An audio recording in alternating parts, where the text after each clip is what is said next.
Mtu ambaye hawajui maimamu, hajui imamu wa zama zake, je, ni kafiri au? Bismillahirrahmanirrahim. Allahumma salli ala Muhammad. Tukirudi pia kwenye jawabu la pili ya kwamba kweli mtu ambaye hawajui maimamu, hajui imamu wa zama zake, je, ni kafiri au? Tumesema huko nyuma ya kwamba anakufa kifo cha upotofu, yani dhalal. Na tukirudi kwenye hadithi ya Mtume wakati alipokuwa katika Ghadir Hum, baada ya kuwa amemteua Imam Ali, alizungumza na akasema kuna vizito viwili anatuachia.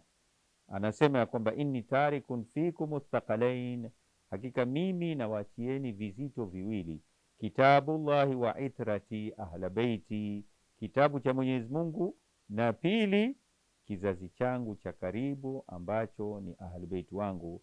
Intamasaktum bihima, mkishikamana na vitu viwili hivi, lan tadhillu abadan, hamtapotea.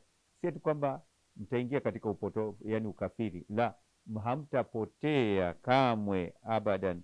Wa innahuma lan yaftarika hatta yarida alayya alhaud, na hakika vitu hivi havitatengana mpaka vitakapokutana nami au vitakapokuja siku ya Kiyama au kabla ya Kiyama katika hodhi ya Al-Kauthar, ambapo wakati huo wale watakaostahiki watapewa maji ya Kauthar. Sasa vitaendelea kuwa pamoja vitu hivi, itrati, kizazi changu ambayo ni maimamu, na nini, na kitabu cha Mwenyezi Mungu Qur'an, havitengani. Mwenye kuacha atakuwa amepatwa na dhalal, si kwamba amekufuru, lakini amepatwa na upotovu.